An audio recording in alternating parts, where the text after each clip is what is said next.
Your site is cleared, you know what variety you want to plant, it's time to go buy those trees. When you start shopping around for your pecan trees, you're going to quickly notice that most of them are sold as bare root, but that you can also get them in pots. Let's take a quick look at some of the pros and cons of these two different options.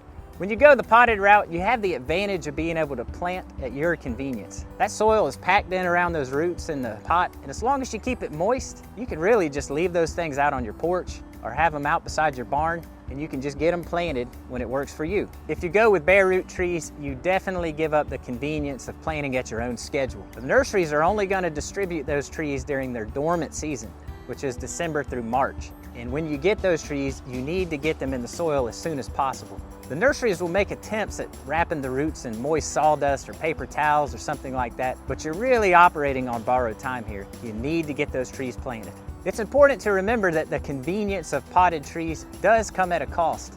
Now, I may be wrong, but I don't think that I've ever seen potted pecan trees that are cheaper than bare root. Some people say that it's risky to plant potted because they may not develop a good root system.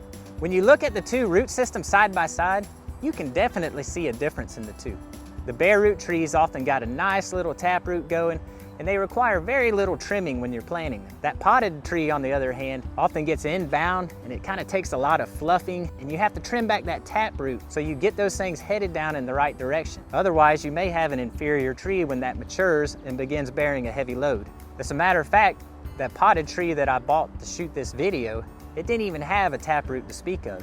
Typically, those things kind of twist and curl inside that pot, and I'll trim them back. But this one just didn't even seem to exist. We'll have to wait and see how this tree looks when it's mature.